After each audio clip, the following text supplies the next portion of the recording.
All right, everybody, welcome back to the channel. This is Lifestyle by SK, where wine, cigars, and relationships create that tapestry of extraordinary experience. So I got a really good episode for us today. I'm going to talk about. The question is her independence really hers, or is it being manufactured? Drink for today.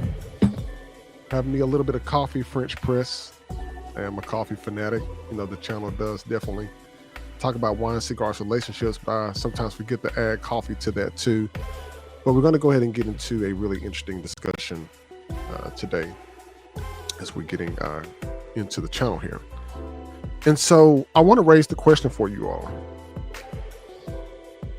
that is not often asked, but is most definitely talked about in various opinion points. And that is a woman's independence truly her own choice, or has it been shaped and manufactured by outside resources or outside entities on its own by itself? And what I want to look at is we live in a time before where independence is oftentimes celebrated in our African American, our Black community.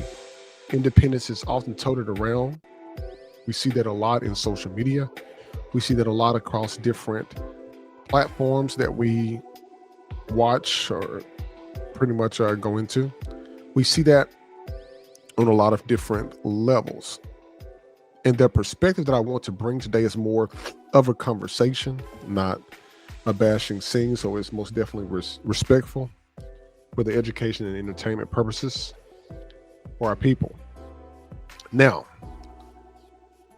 here's the thing.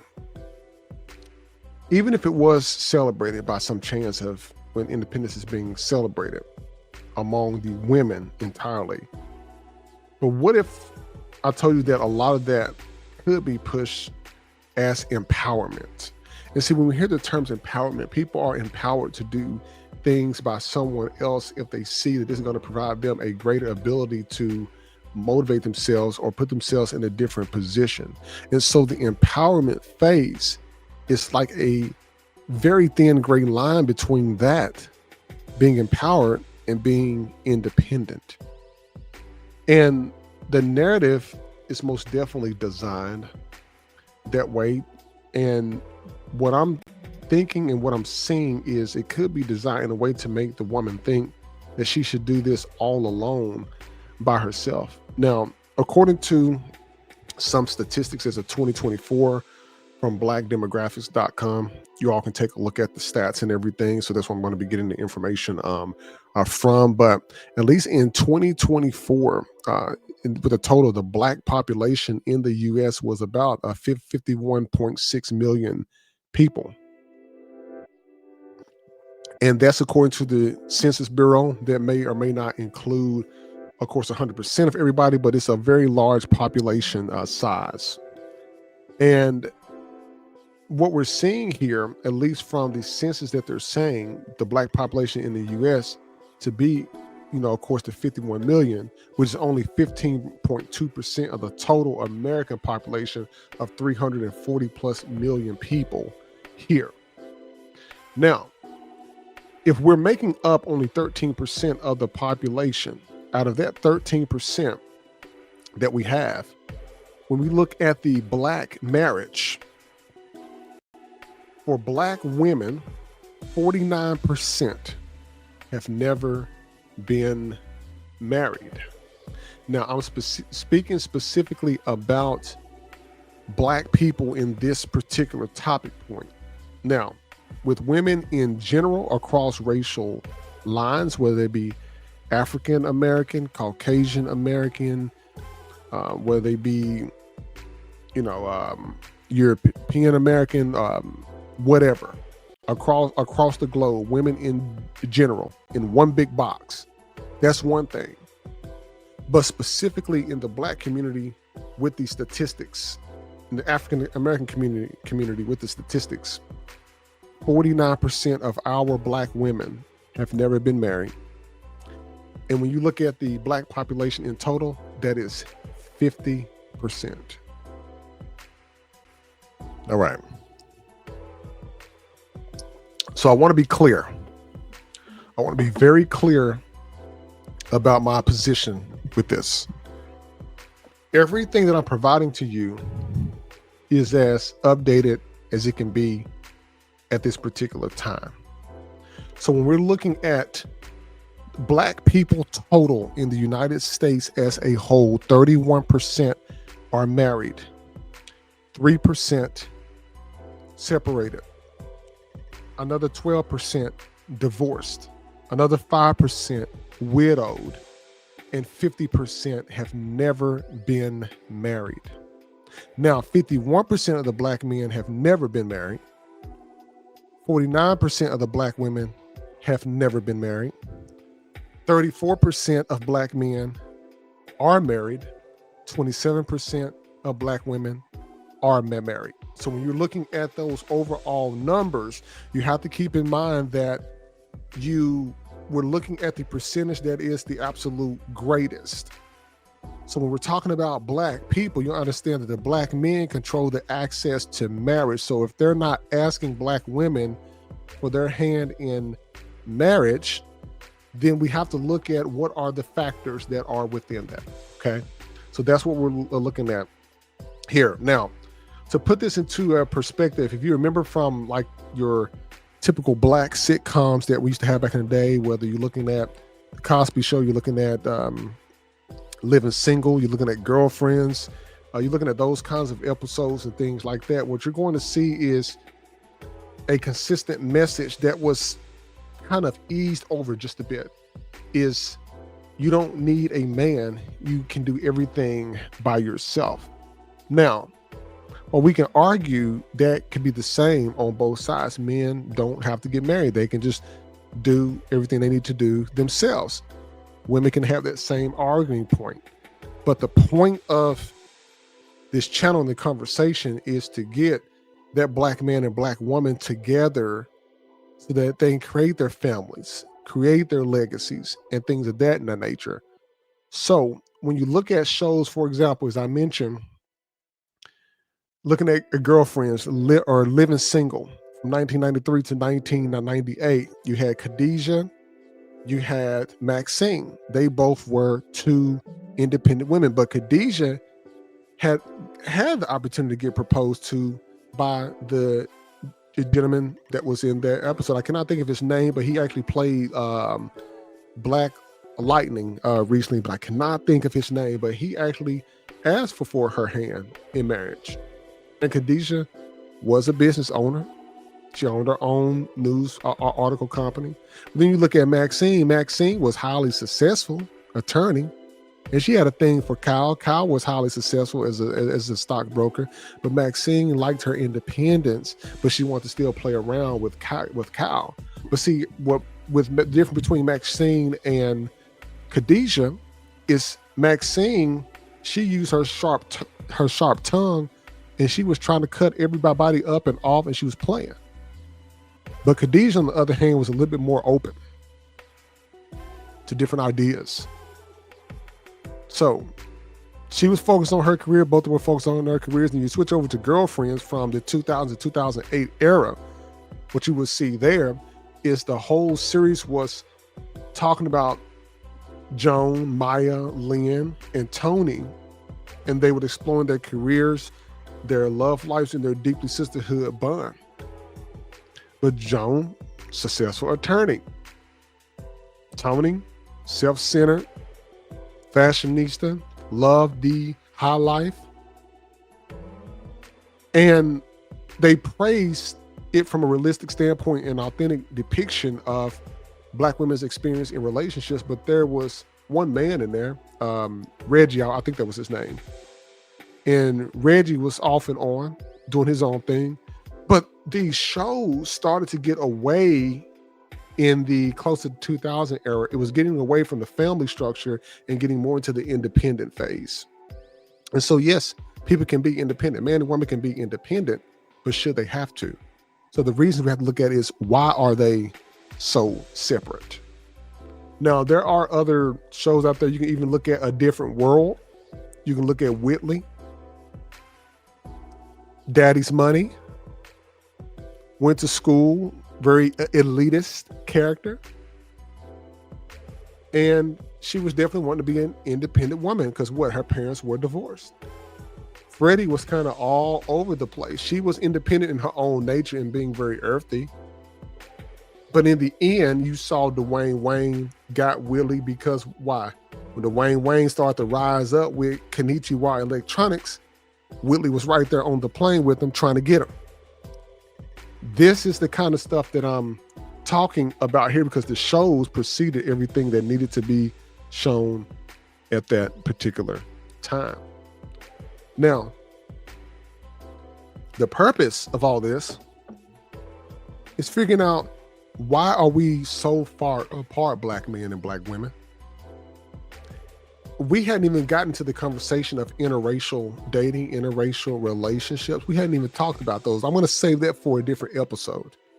We'll get on the interracial aspect later on.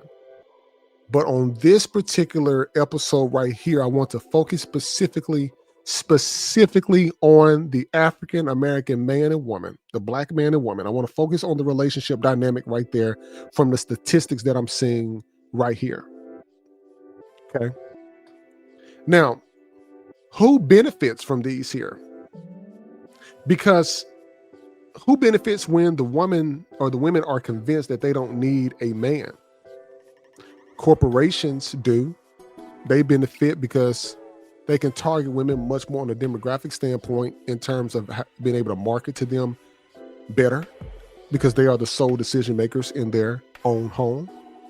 Because single people oftentimes spend more money. So I'm willing to bet if you look at the positive correlation in the relationship between consumer spending and people being single, they're going to spend a lot more versus married people who should talk about large purchases together because it impacts the home. Then the industries do because the industry is going to create things that's going to be based on the loneliness and the stress fuel consumption for people who are in that state of mind. And even on a social benefit level, social media, broken families, they're going to often lead to independence on government and programs. So you got your stem from single motherhood, single fatherhood. And that's not true empowerment, people. That's about control when you're looking at it from that point. Now, when you look at the impact on relationships themselves, when a woman fully buys into the false independence narrative that everybody is steering around, different companies are steering around, her friends steering around, her girlfriends are still steering around at that, she may believe that needing a man or even wanting one is a sign of weakness. And so when you go from when Black men and women were in their same communities back in the day, people married people who were on their block to now opening their eyes across different social media platforms, people have more options, so they want to be more single. But in reality, the strongest flex is being able to have a strong rooted family, creating your legacy, building much more successful communities in which you live and thrive in. They have always been built on men and women working together. It takes two incomes, people, to have a successful household. Now, one may argue that a woman who is a successful real estate broker or has her own business, who's a multi-millionaire, is probably more successful. But we're gonna save that one for a different day. So as I mentioned about saving the topic for the different day is, when I hear the term partnership, it makes me think of you're going into a partnership with someone to build a business. And in the business world, I can understand using that term, but when you think about the term partnership, for example, an association of two or more people as partners, an increase in partnership with housing association, just as an example, or a business firm owned and run by two or more people. I don't like using that term synonymous to marriages and relationships, but I'm beginning to see a lot more of that. But when I look up the official definition of that, it is a legal relation existing between two or more persons contractually associated as joint partners, joint principals in a business. So it's a relationship between business people and their joint rights and responsibilities within an organization.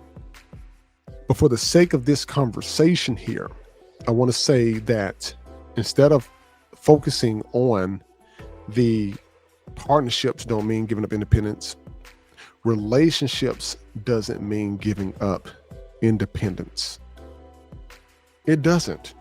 What relationships do is it helps you balance with the interdependence on one another to make the household work, and something that our culture, the Black culture, the African American culture, doesn't promote enough, because we're so used to seeing our athletes and entertainers be single and they're just living their best life. We see that and we want to emulate that kind of behavior, but we shouldn't. We should be focusing on our level that we're on. That is what we should be at right now.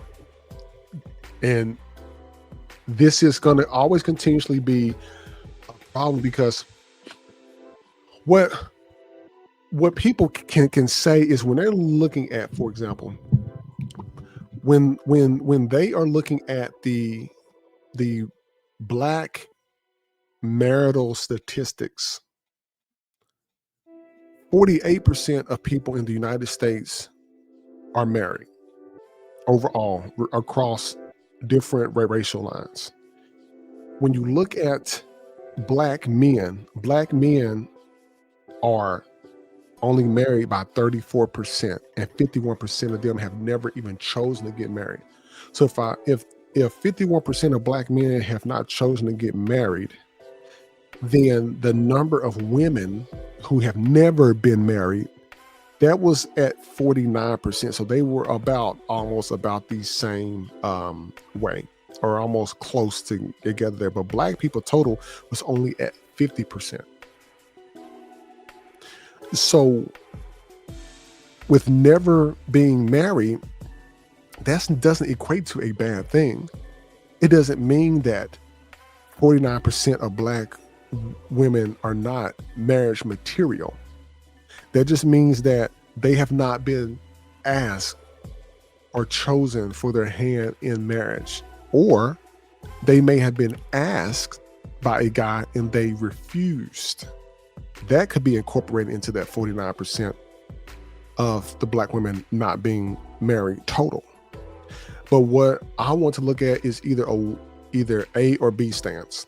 Either you are married or you're not. I'm not talking about people who are engaged, because people have been engaged for 10, 15, 20 years and still living with the same person that they've been dating. We're not going to get into that part. I want to solely focus on one or two options. Either you are married or you are not married. And that is the statistics that we're focusing on here, according to the 2023 American Community Survey of a 1-year estimates. And remember, their sample size here is, when we're looking at, for example, over the last few decades, marriage has been declining. Social media starting to climb up, more daily active users in social media, marriage starting to decline. Could be a little bit of a correlation there among all Americans, and it's more evident in the Black community, according to the Census Bureau 2023 ACS survey, which was released on September of 2024, which is about this time last year.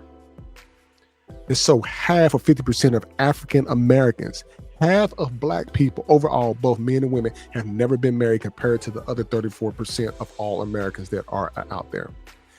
There is a reasoning behind that. There's a deeply rooted reasoning behind that there. And if you want to look at some more interesting numbers, let's look at marriage by race. And we're going to touch on this on the next episode. 31% of Black people are married. 43% of Hispanic people are married. 53% of white people, they say, are married. 59% of Asians are saying that they are married. And you know the never married statistical part, 50% for Black, 43% for Hispanic, 28% for white, and 31% for Asian. So there will require some deeper investigation into this piece. Just to tease you a little bit when we get on our next episode about the interracial marriage statistics. For some of you out there who would say, well, a lot of the Black men marry non-Black women, I got something for you here. 85% of Black men, 85% of Black men, according to the statistics that I'm looking at here, have a Black wife. Let that sink in for a second. Remember, we said 31% of Black people in the total population is married. And 85% of that, 85% of our Black men have Black wives. And 93% of Black women have a Black husband. But what people like to focus on is a different part. I'm actually very excited about this because there is less than 8%, about 8%, 4 to 8% of Black men have a spouse that's Hispanic or white. And 3% is other, maybe somebody from the Philippines or Honduras or wherever. And that was in 2021. But people, I definitely want to make sure that we definitely get this down into a really good episode here, because I really want us to be able to have the insightful conversation about this. Hopefully you learned something today. Definitely come back for part 2 as we get into our interracial relationship aspect of the channel. But the real question here that I want you all to think about before the next episode is modern independence truly hers? Or is it manufactured by outside forces? Please drop your comments below, because I want to hear from them. Because at the end of the day, the truth is simple. The real power comes when men and women stop competing, stop buying into outside narratives, and start building together collectively. Like, listen, and subscribe to the channel. Lifestyle by SK, where wine, cigars, and relationships create that tapestry of extraordinary experience. And you all have a good one.